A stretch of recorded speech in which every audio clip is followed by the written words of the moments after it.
Hello, I'm Sebastian. Welcome to 9 Trees podcast. Today I will summarize and review the book. Getting Started in Technical Analysis by Jack D. Schwager is an accessible primer for traders who want to understand how market technicians read price charts, identify trends, and manage risk. Known for his clear financial writing, Schwager frames technical analysis as a practical toolkit rather than a magic system, emphasizing how to turn visual price behavior into structured decisions. The book introduces core concepts such as support and resistance, chart patterns, moving averages, momentum indicators, and volume analysis, while also addressing the realities of false signals and changing market conditions. Instead of pushing a single method, it outlines multiple approaches and explains what each is designed to capture, helping readers choose tools that fit their style and time horizon. A recurring theme is discipline, building rules, testing ideas, and controlling losses so that no single trade can derail long-term performance. For beginners, it functions as a guided map through a complex field and a bridge to more advanced study. I will give you key takeaways from this book. Firstly, the logic of chart reading and market structure, a central focus of an introductory technical analysis guide, is explaining why price charts can be useful in the first place.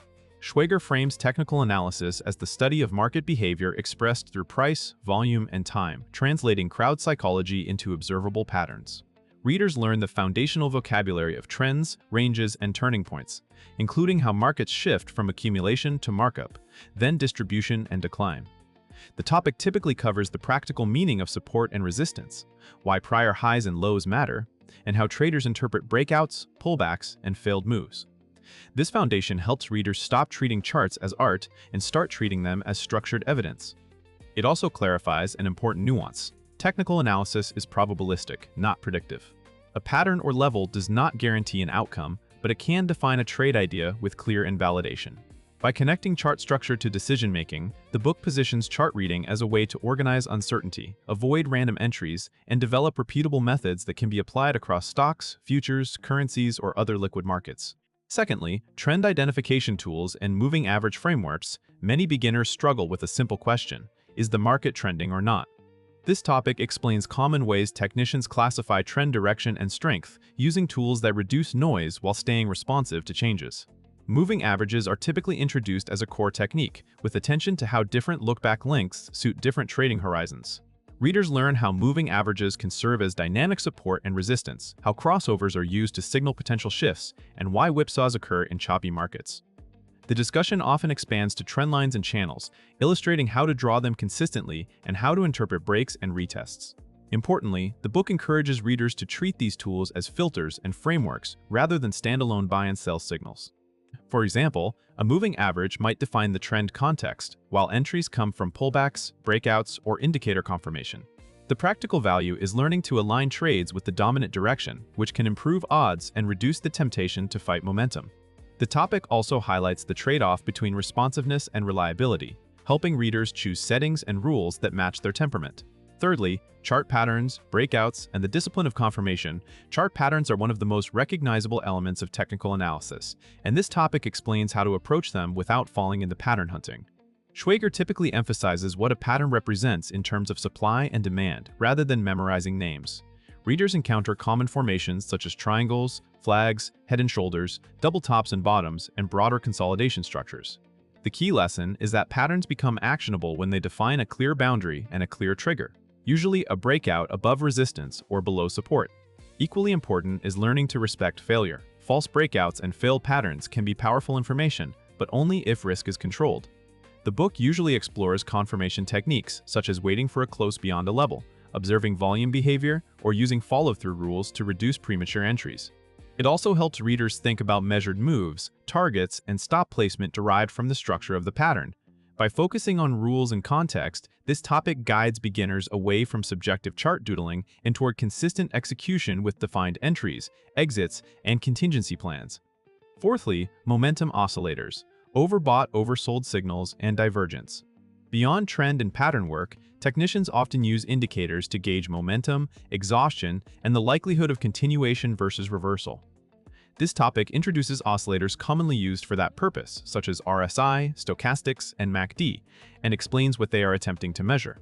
A major educational point is that overbought and oversold readings do not automatically mean price must reverse. In strong trends, an instrument can remain overbought or oversold for extended periods, so signals must be interpreted within market context.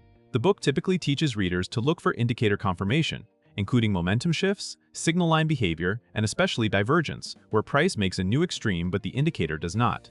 Divergence is framed as a warning sign, not a standalone trade, encouraging readers to combine it with break of support or resistance, trendline breaks, or pattern completion. The topic also addresses parameter selection and the risk of over-optimization, stressing that indicator settings should be chosen for clarity and robustness rather than perfection on past data. The overall benefit is learning to use indicators to add timing and risk control to a broader trading plan. Lastly, risk management, trade planning, and building a repeatable method. A practical introduction to technical analysis is incomplete without risk management, because even good analysis fails if losses are uncontrolled. This topic focuses on how to translate chart-based ideas into defined trades with position sizing, stops, and realistic expectations. Schwager is known for emphasizing discipline and the importance of limiting the impact of any single trade. Readers learn to define invalidation points based on market structure, such as a breakback into a consolidation or below a key swing low, rather than arbitrary dollar amounts. The discussion commonly includes reward to risk thinking, managing trades with trailing stops or partial exits, and avoiding the psychological trap of moving stops to avoid being wrong. It also encourages traders to develop a coherent approach by combining tools, trend filters, entry triggers, confirmation, and exit rules. Another key element is the idea of testing and record keeping, whether through historical charts, paper trading, or systematic backtesting, to understand how a method behaves across different market environments. The outcome is a framework that supports consistency, reduces emotional decision-making, and helps traders survive long enough for skill and edge to compound. In conclusion, this book is best suited for beginners and early intermediate traders who want a clear, organized entry point into technical analysis without being overwhelmed by jargon or narrow system selling. It will also help investors who do not trade actively but want to understand how market participants interpret charts, why support and resistance can influence behavior, and how trends develop and break. The benefit to a reader's life comes from learning structured decision-making under uncertainty, setting rules, defining risk, and evaluating outcomes objectively. Those skills transfer beyond markets into any domain where discipline and probability matter. Compared with many similar books, Schwager's advantage is balance. Instead of presenting one secret indicator or a rigid formula, the material functions as a toolkit and a mindset, encouraging readers to combine methods thoughtfully and to respect the limitations of any signal. The focus on risk management and practical application makes it more than a vocabulary lesson, and its broad coverage creates a strong foundation for later specialization. If you want a dependable starting point that helps you read charts, avoid common traps, and build a repeatable process, it is worth buying and revisiting as your experience grows. If you would like to support Jack D. Schwager, you can buy the book through the Amazon link I've provided in the podcast description. After reading the book, please let me know what you think and share your thoughts. See you around.